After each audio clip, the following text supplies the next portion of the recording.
As I told you on 9/11, I suddenly realized it was my task to make difficult books readable, which is what I've done on the back table. I sometimes describe myself as a man who reads big, thick, old books and writes modern, small books that anyone can understand. And actually, I rather enjoy it. I don't surf the web. People are disappointed when they run into me sometime and some other counter-jihadist, they go, "Have you seen my website?" No. I don't even go to my own website. I have very little interest in the web except for Craigslist and Yahoo headlines and Drudge. That's it. So I like reading big, thick, old books. I really do. But I thought when I got my books written, in which the Quran was easy to understand, here's Muhammad, easy to understand, all these books on Sharia and everything were easy to understand, I thought, we win. No, we don't even have game. Because what I discovered was, other than a minority view, and trust me, you are so minor, everyone else's reaction to the knowledge, to the answer to question, what is the true nature of Islam, react in fear, hatred, and anger. When I try to explain to people something about Islam, they're terrified. So I thought people would run when I got my books published, and indeed they did run away from me. So I thought there was just one great question. What is the true nature of Islam? But I found there was a second question more important. Why are we afraid to know Islam? Now, remember I told you about stories? Here's the thing. My books are factual. They work here. But in dealing with human beings, if you're going to make a sale, any salesman will tell you this, the facts are secondary to the feelings. And where you get feelings is from stories, amongst other places. And I began to think about, why is everyone so afraid even though they don't know anything?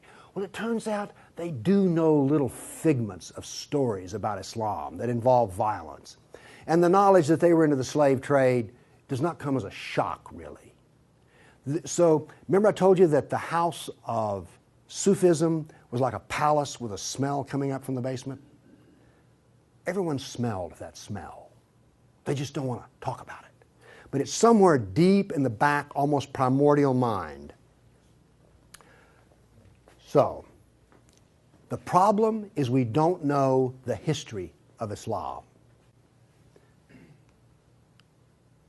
We don't know the answer to this question.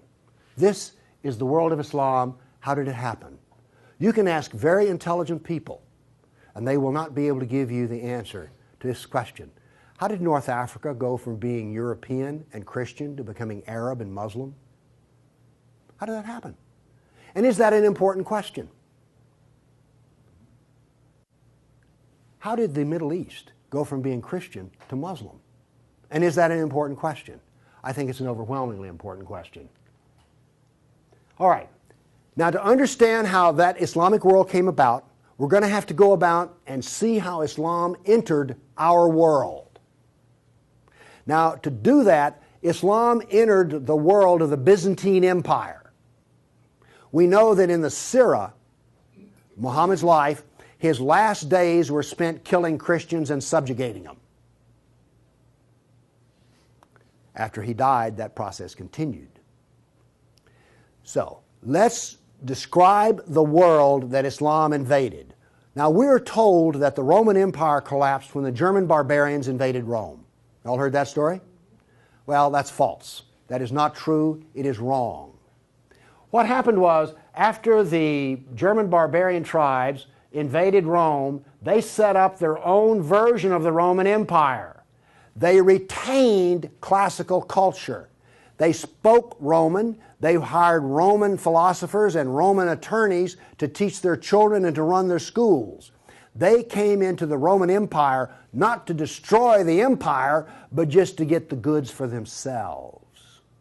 The eastern part of the empire, so-called Byzantine Empire, is over here. Now, this is after the German invasion. The important point is this: there was still a classical empire. It's not collapsed. Then, after the fall of Rome, the Byzantines gradually exerted their political influence till now this was the new form of the Roman Empire. This is the Byzantine Empire, and it is about to be invaded. This is the classical world that Islam invaded. Notice that the classical world is still up and running. It's critical to remember that. It was now weak, but it was still up and running. We're going to see what caused its collapse. Here we see in 25 years, 3 stages of development of the spread of Islam. This is 25 years' work. How is it that the Arabs were able to do to the Byzantine Empire what the Persians could not do in Iran? Here's the answer to that question.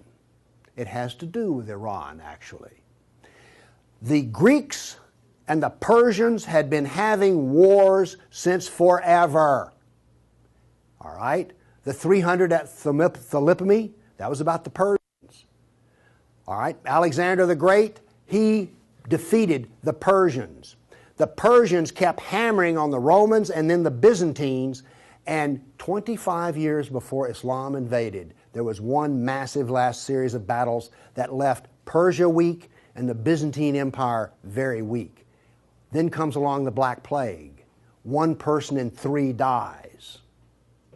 So the Byzantine Empire, when Islam invaded, had been weakened by a long war with Persia and the loss of 1/3 of its population. The economy had collapsed by 2/3. You think the Obama economy is bad? Try 2/3. So we had an empire that was weak, invaded by people with a mission. Now what's important here is these 3 different shades of green represent the different caliphs. This empire is beginning to build here came from people who could be described as the apostles of Muhammad. Why is it important to know that? They knew Muhammad. They held his hand. One of them, Ali, married his daughter. Abu Bakr was his father-in-law. These people are not just brothers in the religious sense, they're brothers in the family sense. They knew Muhammad like I know my wife. And what did they do? Did they go out preaching the Quran? No, they didn't. They picked up their swords, got on their camels and horses, and went out whacking Christians and Persians. That is, this is the true nature of Islam. Here you see it. This is the fruit on the tree. Massive destruction. Now notice something else that's happened here. Egypt is the breadbasket of the Mediterranean. Syria, the heart of the intellectual world of the classical empire. In 25 years, the classical civilization lost its ability to feed itself and lost its biggest brain trust. This destroys classical Christianity. Christianity that we have today is a bloody stump of the original Christianity. Why? This destroyed the heart of it, transformed it. The first stage of the annihilation of classical empire, gone. The heart of it's gone. Okay. A century later, notice over here in Spain, 750 AD, Spain is already Muslim. This is rapid-fire conquest. This is going to become very important because this happened as it were in the life of a nation overnight. This brutal assault is the key as to why we fear Islam. Now then, you're next going to see history that you've not heard before. I'm not a historian, but I am a scientist. And I can reason from data. I knew, once I read the story of Muhammad, that I had been fed a pack of lies about what caused the Dark Ages. Roman barbarians didn't cause the Dark Ages. First off, why would these barbarians were Germans? These are the same people who made Germany. You're telling me they were too stupid to learn how to do Roman law and stuff? Of course not. They were very intelligent people. They didn't cause the collapse.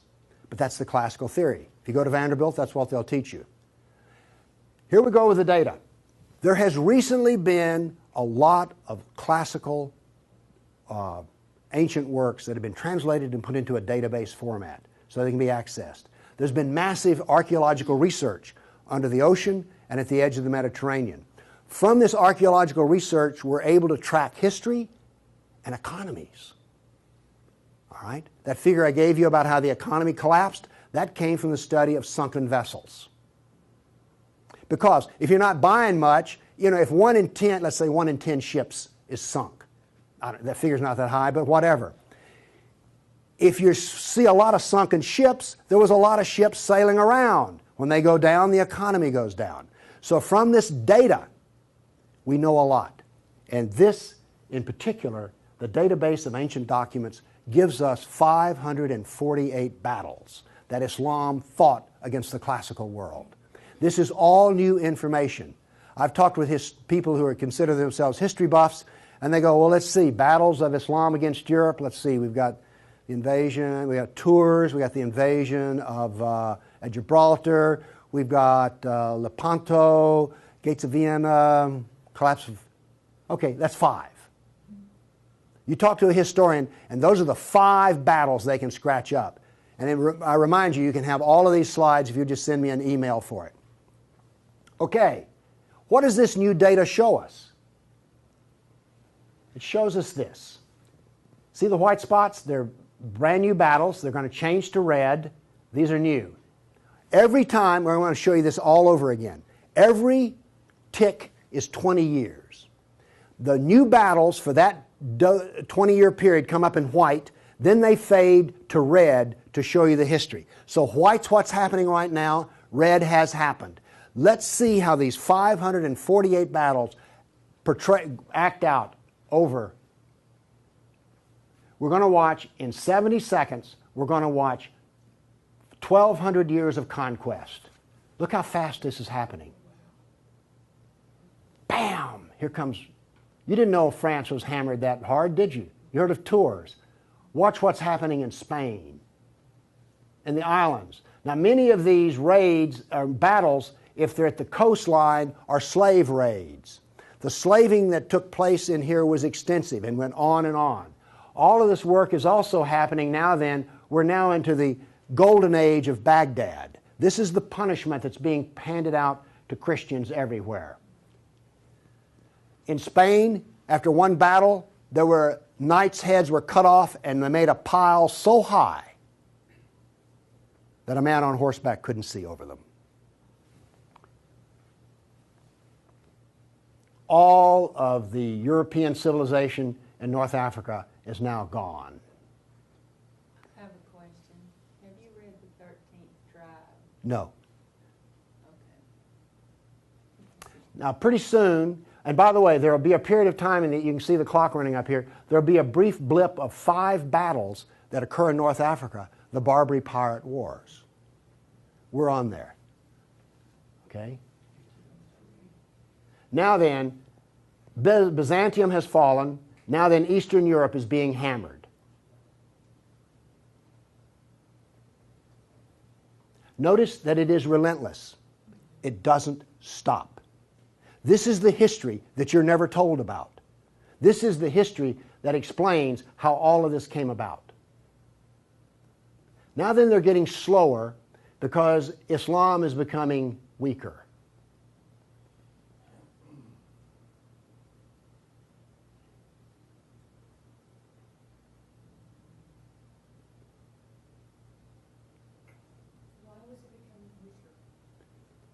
Corruption.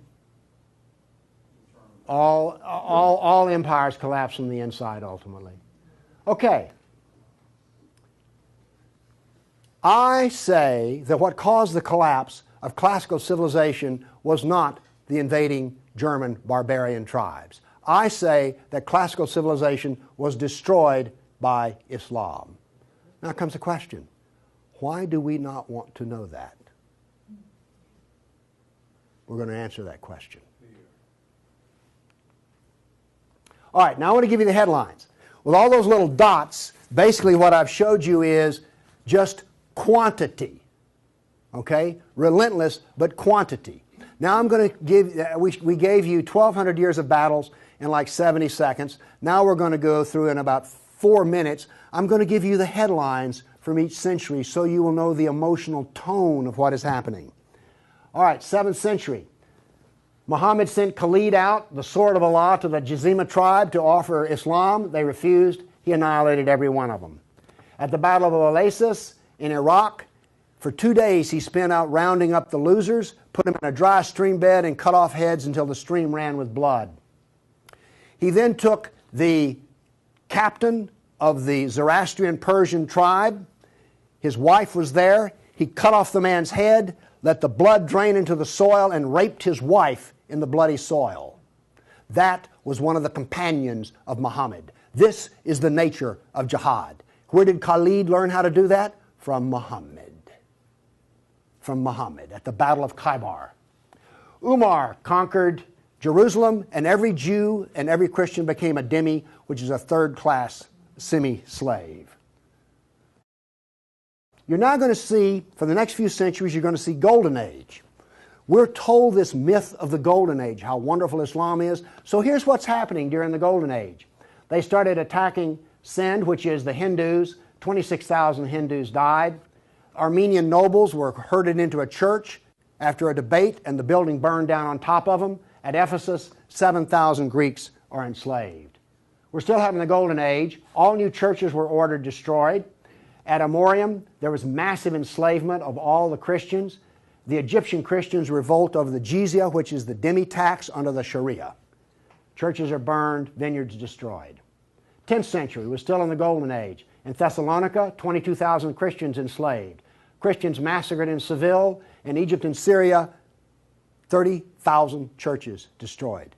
You have your religion, I have mine. Still in the Golden Age, 6,000 Jews in Morocco killed, hundreds of Jews in Cordoba killed, 4,000 Jews in Granada killed, Georgia and Armenia invaded. In Hindustan, 15,000 killed, 500,000 enslaved. Golden Age, still upon us. In Yemen, the Jews are given the choice of convert or die. The Christians of Granada are deported to Morocco. And in India, cities are destroyed under the order convert or die. In one town, 20,000 Hindus became slaves. Still the Golden Age. 50,000 Hindu slaves decided to get freedom by converting to Islam. A new 20-year campaign created 400,000 new Muslims out of Hindus. Buddhist monks butchered, nuns raped. In Damascus and Safed, mass murder of Christians. Jews in Marrakesh massacred. Tabriz, forced conversion of Jews. Still, we're in the Golden Age. There are riots in Cairo. Churches are burned. Jews of Tabriz are forced to convert. Tamerlane, one of the most evil men who ever lived, massacred 90,000 Hindus in one day. 30,000 in another battle, massacred in cold blood. Another Muslim leader takes 180,000 Hindu slaves. Oops, we're out of the Golden Age. See if you notice any change in tenor. Tamerlane destroys 700 villages in India. Now then comes He then turned to Iraq and annihilated the Nestorian and Jacobite Christians. The Nestorian Christians, half of the Silk Route in China was Nestorian Christian. The Nestorian Christians had emissaries and missionaries in the court of China. Afghanistan was partly Christian. All right? Gone. This is part of the destruction of the church that no one knows about. 700 years of attack, they finally destroy Constantinople. 16th century, the son of Tamerlane destroys temples, forced conversions. Two of his generals built 2 towers of human heads. Once again, you couldn't see over them. And then noble women, Hindu women, started the practice of sati, which was mass suicide in order not to be sex slaves inside of the Sultan's harem. 17th century, Jews of Yemen and Persia forced to convert, forced conversions of Greeks. The Zoroastrians are persecuted in Persia, and over 500,000 killed Hindus. 18th century, more Zoroastrian persecution, Jews of Jeddah expelled, Jews of Morocco massacred, Hindu persecution continues. 19th century, more forced conversion of Jews, Jews of Baghdad massacred. Oops, 250,000 Armenian Christians slaughtered in Turkey. Now then, in Persia, the Zoroastrians are completely annihilated. 20th century, over 1 million Armenian Christians killed. 1 million. So you now not only know the number of battles, you now see the tenor of what's going on. You now know quality and quantity.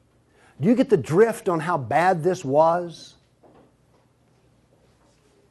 Now then, the establishment doctrine is that we've already told you classical collapse had nothing to do with Islam, and indeed Islam was a source of good because the hillbilly Europeans lost their classical learning and the shrewd, smart Arab Muslims preserved all the knowledge in the Golden Age. This is what is taught in our schools. I maintain that it was annihilated by Islam. Okay, we've been talking about land here. I now want to talk about water because classical civilization was based upon the Mediterranean Sea. Egypt was part of the Mediterranean world. It was not part of the African world, okay? Because to go from Alexandria, Egypt to Nigeria was a lifetime. But you could get on a ship and be there in 10 days. Does this make sense? It was cheap transportation. You could haul a ton of grain from Egypt to Rome as much as it cost 75 miles by ox cart. This is important. I'm going to be driving back on the interstate after I finish talking here. I do not expect to be attacked or shot at on the way. I presume that the interstate is safe travel. It used to be that way under the Roman peace. That ended. The importance of naval work, as many as 500 boats could be in the harbor of Constantinople. The collapse of the freedom of sea. Let me show you something. Now we know this from history, the data. Rome used to communicate with France by boat. After Islam, they went overland through the Alps. Why did they do that? There was no longer freedom of the sea. Here's interesting. The Black Plague was a known problem in the Mediterranean. It used to take 4 months to get from here to Constantinople because there was sea trade back and forth. Well, that was eliminated. So now then, when there was an outbreak of the Black Plague, it went from harbor to harbor, all around here, and it took 4 years to get to here. Do you see the point I'm making? There was that little freedom of trade. As a merchant striking out to do business, you could wind up with your ship gone, your goods gone, and you're in chains, enslaved. By the way, this cuts down a lot on commerce. A brag. The Christians couldn't float a plank on the inland sea. What did this do? It isolated Europe and impoverished Europe. So, you know the business of the Barbary pirates? You know the business of the Somali pirates? Same. It is Sunnah. It is Sunnah, the way of Muhammad. There's a famous hadith which is repeated endlessly in which Muhammad awakes in a dream and he sees his jihadists sailing the inland sea. Islam always practices, where possible, economic warfare. Muhammad attacked caravans. What was attacked in New York? Ooh, Trade Center. This, economic warfare. I am an admirer of Islamic civilizational war methods. They're superior to everyone else's thinking in war. They use everything for war. Everything, including the womb. This was an economic jihad. There were 3, you've heard of the Dark Ages? Well, there were 3 Dark Ages. One in Europe, one in Turkey, one in North Africa. You weren't told that, were you? Wonder why. Here we see some ruins. What's the importance of these ruins? Well, they're up and standing. What happened to all the ruins in Rome? Well, the people who were still living there used them as quarries. They harvested them. The Colosseum remained simply because it was so big. What does this tell us here? If all this stone is still stacked up, there were no people. The invasion of North Africa was so brutal and so fast that it actually left in the harbor a layer of silt. Here's how that happened. North Africa used to be farmland, irrigated farmland. The Romans, clever men that they were, put along the roads in North Africa olive trees for shade and for keeping the road fixed for free. Because what would happen is you would bid on buying a lease on a stretch of Roman road in North Africa. You maintain the olive trees and the road, and you got to keep the olives. So the Romans got money from selling the lease, and then they got the road fixed for free, and somebody has a business making money. Is this clever or what? That all ended because the invading Arabs were not farmers, they were herdsmen. The people there were Christian, and so therefore, when the average Arab family would own 50 goats. They put their goats out into the fields of Christians, and the Christians as dhimmis had no right to protest. Between death and the erosion of the crops, there was this produced a layer of silt in the harbors. So that's how brutal, hard, and fast came about this collapse of economy in North Africa. What was left for a European economy? Furs, lumber, swords, and slaves. We're now really getting to one of the points where we don't want to know this history. Anybody here all real proud about how some of your ancestors were taken off a coast in Italy and then put into a harem in North Africa? And now you have children from that who are distant relations? You see, you may have distant relations in the Arab world you don't know about because 1 million Christians were sold into slavery. And by the way, the Venetians helped to do that. And another embarrassing piece of news is this. The Jews were very big in the trans-Mediterranean slave trade. Nobody comes out of this looking good. No one looks good. Are you also beginning to see, like, I don't think I want to know any more about this history at all? Okay? Are you catching on here? All right. Now, the other thing we're told that's so bad about Christianity and so pitiful about those poor Muslims are the Crusades. Who's ever heard this? Well, the Crusades, oh, that's so embarrassing. Gosh, you know, we got out of Europe, we went over there and invaded the Arab lands, and then we killed them and hurt them, and like, oh, I've heard preachers wallow in pity about how drastically bad the Crusades were. All right, first off, Islam, remember, destroyed 30,000 churches. The Jews and Christians were dhimmis. There was infinite number of brutality against Christians. Christians were fleeing the Middle East, and the Byzantine emperor appealed to the Pope, help us, please. Now, this was a big thing to do because the Byzantine emperor and the Pope did not get along at all. But these were desperate people. And what did the Pope look out and see? This is the world that he saw in 1100, the time of the First Crusade. Well, let's see. This much of Spain is Muslim, and we're getting our behind kicked on a regular basis. Oh, well, this Christianity's gone. Oops, this Christianity's gone. And look at all the battles in the non-Christian, in the areas that are still Christian. Do you see the geopolitical problem that the Pope was facing here? This was not just some, we'll saddle up, get on our horses, and go steal from them Arabs, which is what you're told. This is the political picture. But now then, let's do this. Let's look at a battle map for the Crusades. Let's be fair. I showed you the jihad map. Now here comes the Crusade battle map.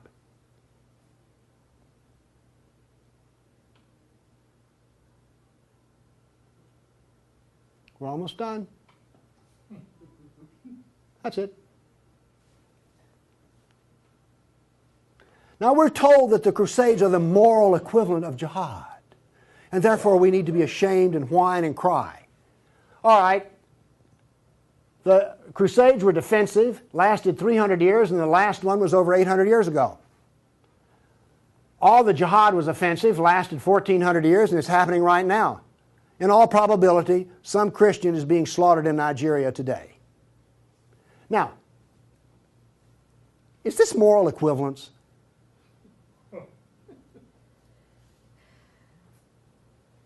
Why won't they teach this in a church school? So the ministers will stop, oh, the Crusades were just so terrible. No, the Crusades were one of the few times the church put steel in its spine. And then we apologize for it. Now then, let's go to the great benefits of Islam. We're told about two different golden ages. We're told about Andalus, the wonderful empire in Spain, in which there was multicultural peace, and Jew and Christian and Muslim all lived together in a golden age in Europe. You ever heard that? Well, here we go. This is the battle map of the golden age in Andalus. Now, while all this is going on, orders for slaves are being filled. The first slave order out of Spain was the Caliph ordered up 3,000 blonde virgins. They were shipped out of Spain. Battles are going on in which Christian knights die. But notice something here. The Christians won't quit fighting. This is going to take 700 years, and there's going to be nearly 150 battles fought. Where was this caliph located? There was more than one caliph at the time. This was a caliph in North Africa. Okay. Now then, looking at this, do you understand why when Isabel and Ferdinand were finally in full power, they told every Muslim in Spain to get out of here? They drove everyone out. Okay, my question for you is this. Was Andalus a multicultural golden age or a reign of terror? I claim it was a reign of terror, and it was not a golden age at all. And yes, there were a few people who had it good. The elites had it good. There were some rich Jews and rich Christians that had it good. Also, otherwise, there was constant war, slavery, and Christians had to wear robes so you could tell a Christian from a block away. And a Christian couldn't carry a sword, and they paid special taxes. And then we come to the question, why are we told this story? Now we have the Baghdad Golden Age. Here we go. This is all the battles that are fought during the period of the Golden Age in Baghdad. Now, not only are they as busy as they can be killing Christians, but they're also busy establishing the Sharia doctrine. They're also busy establishing the Hadith doctrine. And they're also busy in doing things like slave trading. You know all those exotic photo pictures you've seen of the harem? They're sort of pre-Playboy sexy, beautiful women in gauzy outfits. All of those women were Christians. Less romantic sounding, isn't it? The other thing that's happening in Baghdad is this. A new philosophy is being generated in which there is no cause and no effect. This turns out to paralyze the mind. Okay, those were all the battles that were fought during the mythical Golden Age. Okay, during the Golden Age, Christians and Jews were dhimmis, Christians were sex slaves. Here's one that gets me. During this Baghdad Golden Age, they evolved a philosophy in which there were no laws of nature and there was no cause and effect. I'm a scientist. We work off of two laws, the law of contradiction, does the data contradict the data, and the law of cause and effect. I've just explained to you why, out of their Golden Age, why you don't find Muslims getting Nobel Prizes in science. You cannot be a scientist and not believe in cause and effect. You just can't. Won't work. Now then, the Christians did all of the vaunted translation of the Golden Age text, and get this. We're told that this was such a great peak of learning, they destroyed 90% of the books. And we're told that the remaining 10% they preserved is like, oh, this was the Golden Age. Oh, we live in eternal gratitude to the Muslims. If they had come along, we'd have had 100% of them. Presented with a library in India, the largest library in the world was a Buddhist library in Nalanda. They came to him and reported the existence after they had conquered, and they said, "What shall we do with the library?" The order from the general was this: if it contains any information that is in the Quran, we already have it, burn it. And if it contains any information that is not in the Quran, it is false, burn it. The same was done with most all of the libraries. And why are we told this was some wonderful golden age that preserved knowledge for us? Ottoman Empire, 1683. The reason I have this up here, Islam in Europe. That's the world today. I've now explained to you how this world came about. It came about through relentless, brutal persecution of everyone who was not a Muslim. Now then, let's change to modern times. All of that work stops in 1922. This works off a database of 19,000 jihad attacks since 9/11.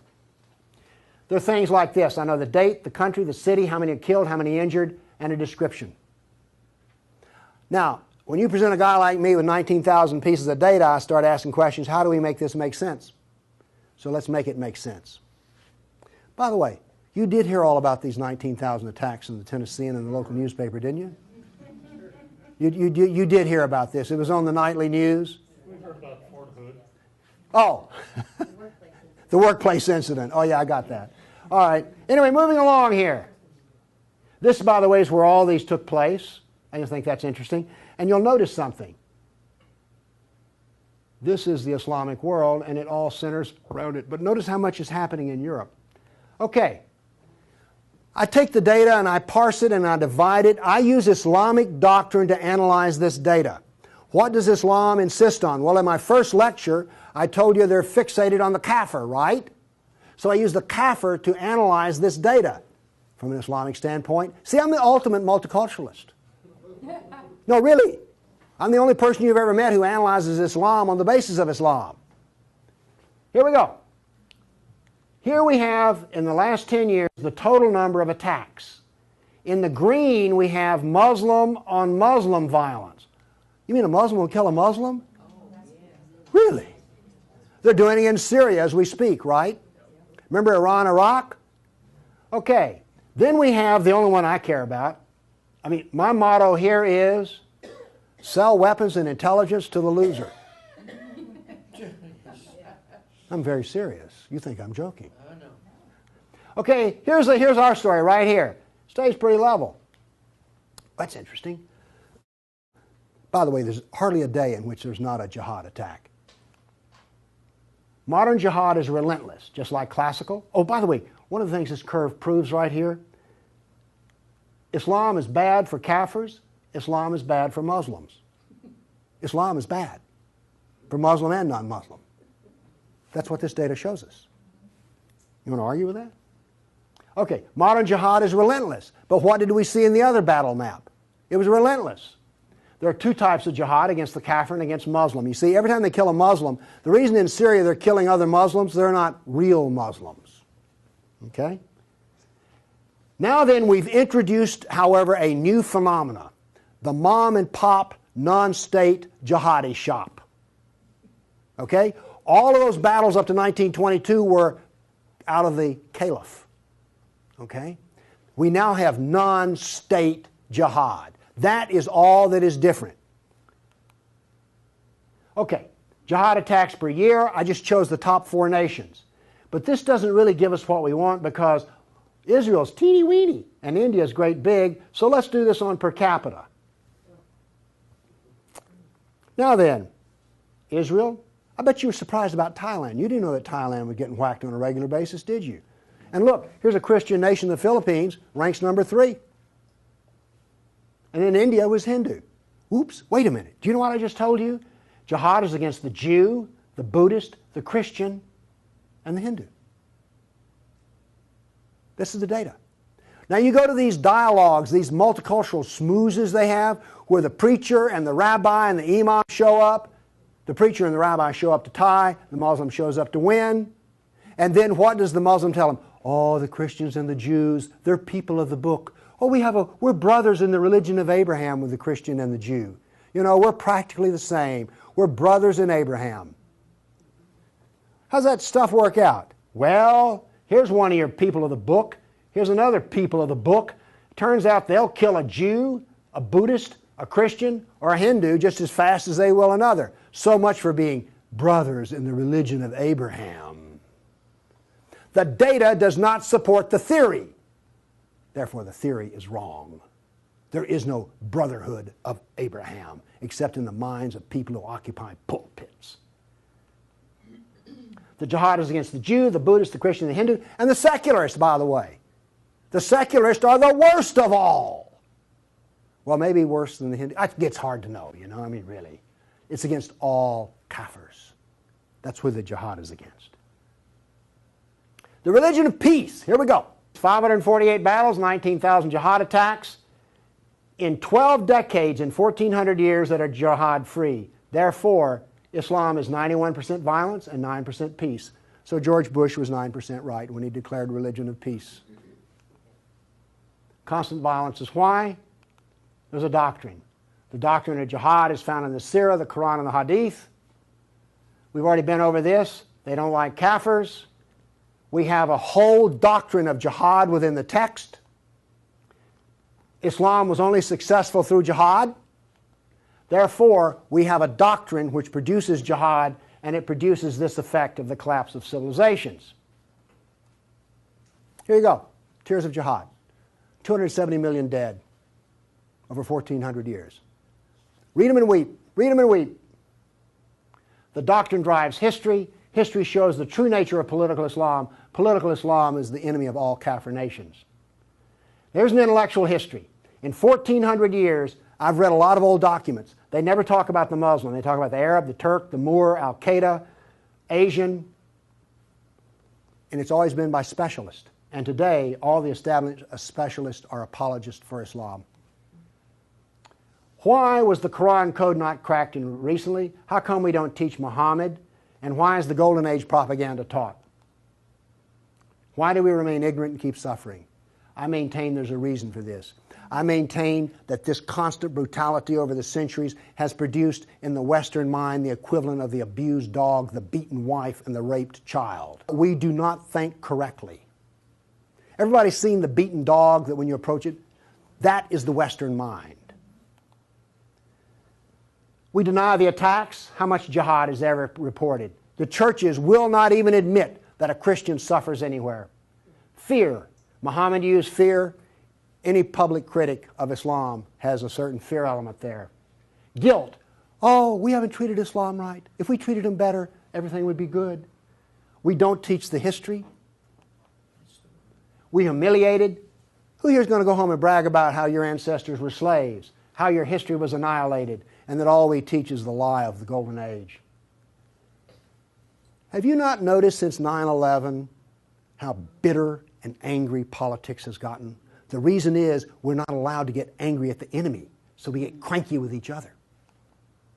We're powerless. Anybody want to debate about this? The abuser. Muslims will not admit they sold a single slave or ever killed a person. They're arrogant and self-confident. Islam is perfect. Word Islam means submit. They expect submission out of us, and they get it. Islam is the victim. After 9/11, I heard this. The real victims of 9/11 were the Muslims. You've heard that anywhere? After 1,400 years of jihad, brutality, enslavement, theft, deception, rape, annihilation, and insults, the Kafir mind has become identical to that of an abused victim. Our only solution is to face our history and welcome it and embrace it. This is exactly the way we will heal our nation, is the way we heal a person who's been brutalized. You have to go back to the original event. And this is why we are afraid. Thank you.